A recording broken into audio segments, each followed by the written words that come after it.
चोपणे sir, आज राज्यभरातील अनेक मंदिरं सुद्धा या काळामध्ये बंद असतील. काहींनी त्यांच्या आरतीची वेळ बदललेली आहे. याकडे तुम्ही कसं बघताय? दर्शनासाठी अनेक मंदिरं बंद आहेत.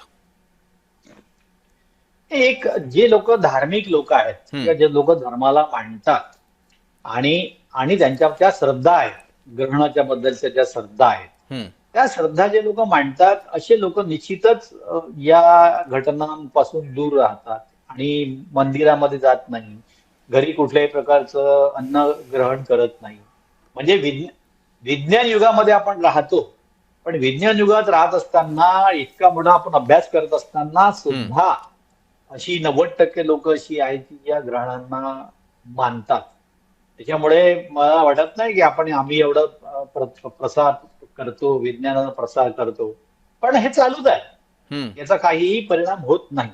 पण लोक आजही मांडतात. आजही शहरातली, ठीक आहे, ग्रामीण भागातली लोक मांडतात, हा एक भाग वेगळा आहे. हम्म. परंतु शहरातली माणसं पण काही कमी नाही आहे, सुशिक्षित कारण लोकही ज्योतिषी मानतात. आहे, मानणारे लोक आहेत, शहरामध्ये पण आहे.